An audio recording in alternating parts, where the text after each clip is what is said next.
Hey JC, is the opportunity to play in games like this, these kind of marquee matchups, part of the reason why you wanted to come to Alabama? Yeah, definitely. Just the opportunity, like you said, to play in games like this, biggest games of the season, one of the biggest of the season, definitely the biggest of the week to us. That's why you came here. You want to be in these big games, go against the best teams, and have the opportunity to prove yourself on why you're here. So yeah, definitely one of the reasons why I came to Alabama. Just after getting a chance to review the film, how do you think the offensive line played on Saturday? I think we did good. I think it was a great start. I think there's a lot of areas to improve in, though. Be more consistent, pad level, finishing blocks and straining. But yeah, I definitely think it's a good start. Obviously, like I said, there's things we can do to be better. I got a two-parter for you. One, I saw that you tweeted out kind of your goals for the team in the season on December 31st last year. Were you intentionally waiting for New Year's Eve to drop that? Nah, it's just been on my mind, honestly, for the longest, going into, or really just halfway through the season. And just seeing how I matched up with other people in my position and seeing the competition out there, I knew that I needed to take more advantage of the opportunity that I have right now. Not saying that I didn't previously, but just make sure every chance I get to showcase why I'm the best, just make sure I do it every single play. So yeah, just kind of let it be known that that's the standard of what I am. What do you think allowed you to develop that mindset, kind of being goal-oriented? Honestly, just that's always really who I've been. From since I was little, anything that I do that I have a passion for, I always want to be the best at, and that's one of the reasons why I went to IMG to play against a higher level of competition and being in an environment that's going to push me to my limit every day. And that's another reason why I come to Alabama to be in that same environment at the college level and go against guys like Will Anderson, Dallas Turner, Braswell, so on and so forth. Penalties were obviously an issue last year, against Texas. Just what went into having fewer penalties in this past the game, the opener, and some the pre-snap penalties especially. Just being disciplined, understanding the game plan, being more intricate in how you prepare for every single game and every single play. You want to understand that every single play has details within it that a yard or two off can be the difference in a play being successful or not. And penalties kind of put you behind the track, and the scheme might be a little off now because instead of it being second and 7 or second and 6, it'll be second and 13 or 14, whatever it might be, depending on the penalty. But yeah, I know I was one of the guys on the team who had a lot of penalties, and that was my goal, just to be disciplined and just be locked in on every single play. You had a block in the first quarter where you washed a guy like 15 yards to the sideline kind of thing. First off, how did that feel? And second off, what was kind of the mindset behind that block? Just to finish and dominate. It was the first game, so obviously everybody was going to be a little bit fatigued because we haven't had a game in obviously so long because it was the off season.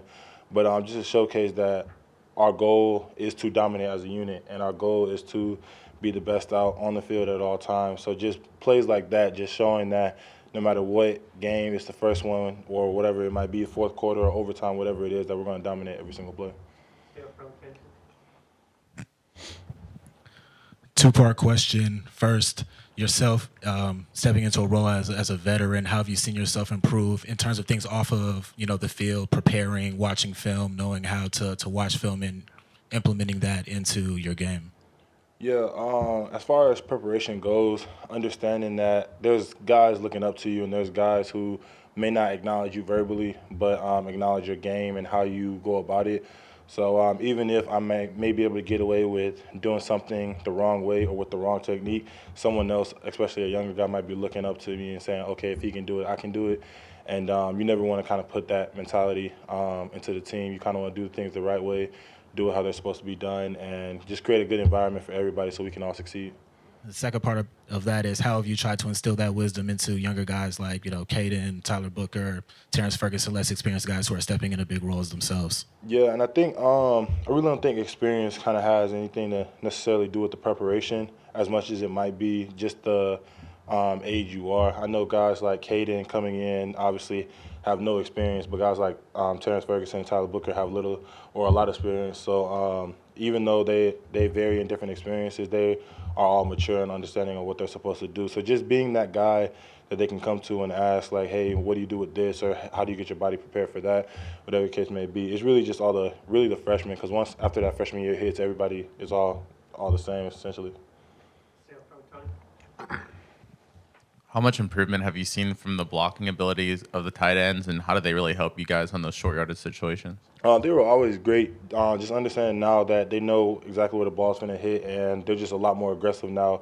Like I said, they've always been great blockers, and they're always trying to finish. So just knowing where the success of the play is going to be at, if it's coming behind our blocks or if it's coming behind the B block with the right guard or right tackle or whatever case it might be, how crucial is their block. And, yeah, they've locked in on it. We do it every single day, and they're doing a great job. We talked to you in fall camp about your weight gain. Now that you got a game under your belt, how did it feel out there? Did you feel stronger? What was? Yeah, I definitely felt stronger for sure. Shout out to the strength and conditioning coaches all down there, just making sure we're in shape and we're where we want to be strength-wise. And yeah, I think as the season goes on, I know for a fact like just having the strength that I built up over the offseason is going to come in hand as games go by.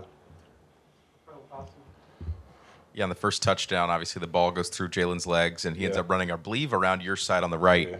Yeah. How do you adjust on a play like that when it turns into a free-for-all, and how fast did he run past you on that play? So I think that play, I think we ended up checking it because I think they were blitzing, and we checked it to a full slide to the right, and my guy ended up going inside. So I stayed with him inside, and all I feel is him coming back outside.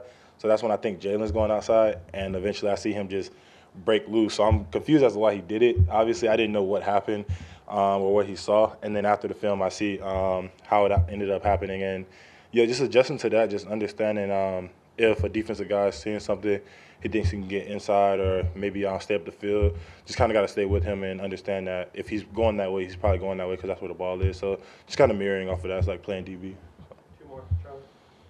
When you guys have been watching film, what impresses you most about Texas's defensive front? They're big, they're stout, they can run, and they're really active with their hands. They're a really great defensive line. They play great together, and they're in a really great scheme.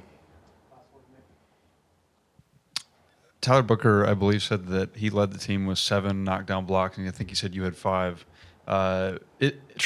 First off, is that true? Second off, what is that competition like between you two? It's it's competition. Whoever has whatever it is, it's that. It's not like neither one of us are going to be sore losers about it. You feel me? If he leads it, he leads it. And if I lead it, I lead it. But we're always in competition. I think it was tied, but, you can go back and watch the film, see for myself. But, it's competition. It makes us great. And if we're competing amongst ourselves to make us better and keep doing what we have to do, then obviously guys are either going to get with us or get left behind, and no one wants to get left behind. So, yeah, but I think we tied. I think we tied it when it comes to that. So, Thanks, Chief.